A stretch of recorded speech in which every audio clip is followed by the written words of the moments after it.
श्री स्वामी समर्थ मैत्रिणींनो, कशा आहात तुम्ही? आशा व्यक्त करते की स्वस्त असाल, मस्त असाल. अनंत कोटी ब्रह्मांड नायक राजाधिराज योगीराज श्री स्वामी समर्थ महाराजांना वंदन करून आपण आजच्या व्हिडिओला सुरुवात करणार आहोत. तर आजचा व्हिडिओ आहे 30 डे चॅलेंजचा. 30 डे चॅलेंजमध्ये मी वेगवेगळ्या प्रकारच्या स्टोऱ्या तुम्हाला सांगत असते.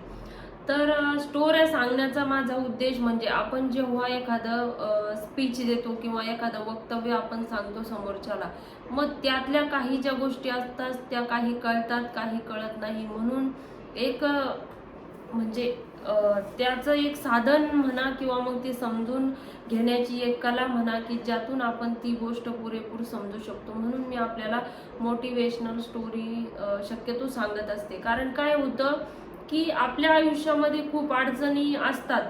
अडचणी म्हणण्यापेक्षा त्या अडचणी आपण तयार केलेल्या असतात. म्हणजे आपण आपली आशा जी आहे, आपल्या ज्या अपेक्षा ज्या आहेत त्या आपल्या संपत नाही. एक मिळालं की दुसरं, दुसरं मिळालं की तिसरं, अशा आपल्या अपेक्षा संपतच नाही. मग त्याने काय होतं तर आपण तणावामध्ये आयुष्य जगत असतो. आणि असंही नाही की आपण आशाच करू नये किंवा मग कोणतीही गोष्ट मिळवण्याचा प्रयत्नच करू नये, असंही होणार नाही. कारण आपल्याला आपल्या साध्यापर्यंत पोहोचायचं आहे आणि एक यशस्वी लाईफ आपण ज्याला म्हणतो ती जगायची आहे. मला वाटतं मी तुम्हाला मागे एक थॉमस एडिसनची एक स्टोरी सांगितली होती की त्यांच्या म्हणजे पूर्ण सर्व जो बिझनेस होता तो जळून गेला होता, तरी त्यांनी आशा सोडली नव्हती. उलट ते जळाल्यानंतर म्हणजे त्यांचा खूप वर्षाचा जो प्रयोग ते करत होते तो प्रयोगही त्या त्या फॅक्टरीला लागलेल्या आगीमध्ये जळाला होता, तरीही ते निराश झाले नाही. उलट ते पेटून उठले आणि त्यांनी सांगितलं की मला ही मिळालेली एक संधी आहे. बरं झालं जो प्रयोग मी खूप वर्षापासून करत होतो आणि तो सक्सेस होत नव्हता, बरं झालं तो जळाला, मी नव्याने काहीतरी करू शकेल. आणि ते देवाला म्हणतात की thank god, all my mistake we are burn up, now I can start fresh again. म्हणजे बरं झालं माझ्या ज्या चुका आहेत त्या काय झाल्या तर जळून खाक झाल्या, मी पुन्हा नव्याने सुरुवात करू शकतो.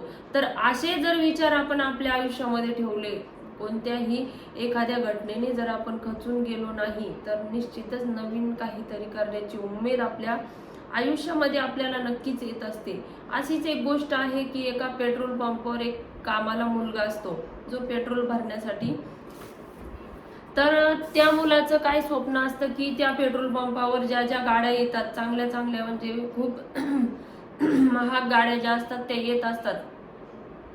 प्रत्येक वेळी हा मुलगा तो गाडी बघतो आणि त्या गाडीचे स्वप्न बघत असतो.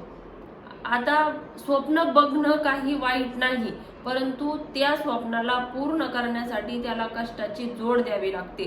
ज्या दिवशीपासून आपण स्वप्न बघायला लागू त्या दिवशीपासून आपली झोप कमी झाली पाहिजे. झोपेतून उठण्याचं कारणच आपल्याला आपलं स्वप्न झालं पाहिजे, तर निश्चितच आपलं स्वप्न पूर्ण होतं. असाच तो मुलगा चांगल्या चांगल्या चांगल्या गाड्या त्याच्या पेट्रोल पंपावर यायच्या, तो बघायचा आणि गाडी बघूनच आनंदित व्हायचा आणि विचार करायचा की कधी मी अशी गाडी घेईल.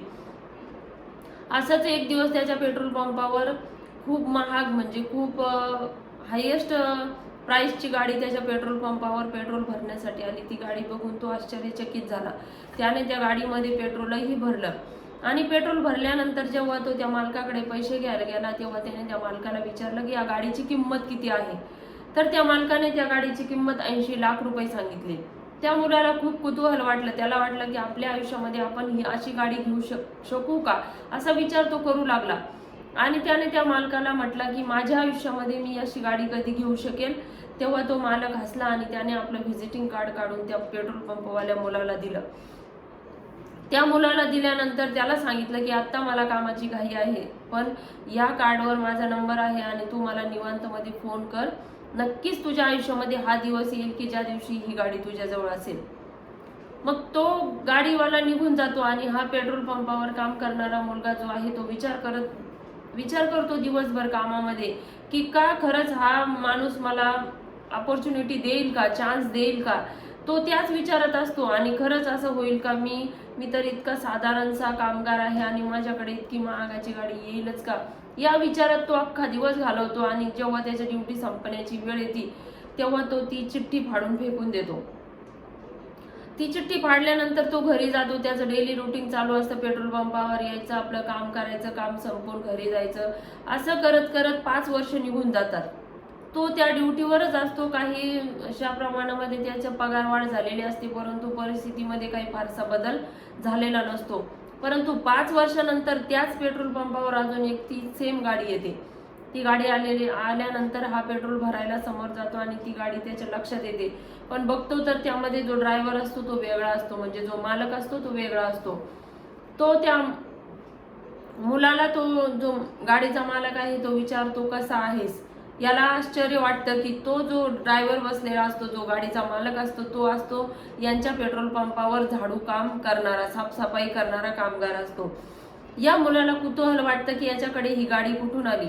तेव्हा त्या गाडीतल्या बसलेल्या व्यक्तीने त्या मुलाला सांगितलं की 5 वर्षापूर्वी तुला त्या माणसाने एक चान्स दिला होता, की त्याने त्याचं व्हिजिटिंग कार्ड तुला दिलं होतं आणि त्यावरून त्याने तुला फोन करायला, पण तू ते कार्ड फाडून फेकलंस.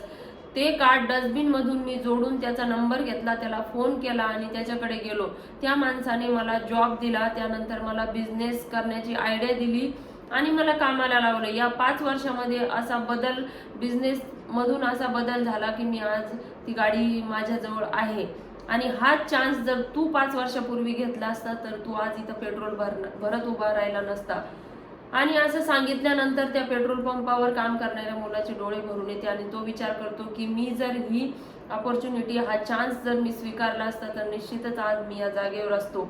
म्हणून या गोष्टीतून मला माझ्या मैत्रिणींना इतकंच सांगायचं आहे की ती म्हण आहे की जब जागो तब सवेरा, त्याप्रमाणे काय करायचं आहे, जेव्हाही आपल्याला सुचेल तेव्हा तिथून आपण सुरुवात करायची आहे. नवीन आयुष्याला, नवीन विचारांना, नवीन प्रेरणा घेऊन काहीतरी आयुष्यामध्ये करायचं आहे आणि निश्चितच आपल्या यशाकडे वाटचाल करायची आहे.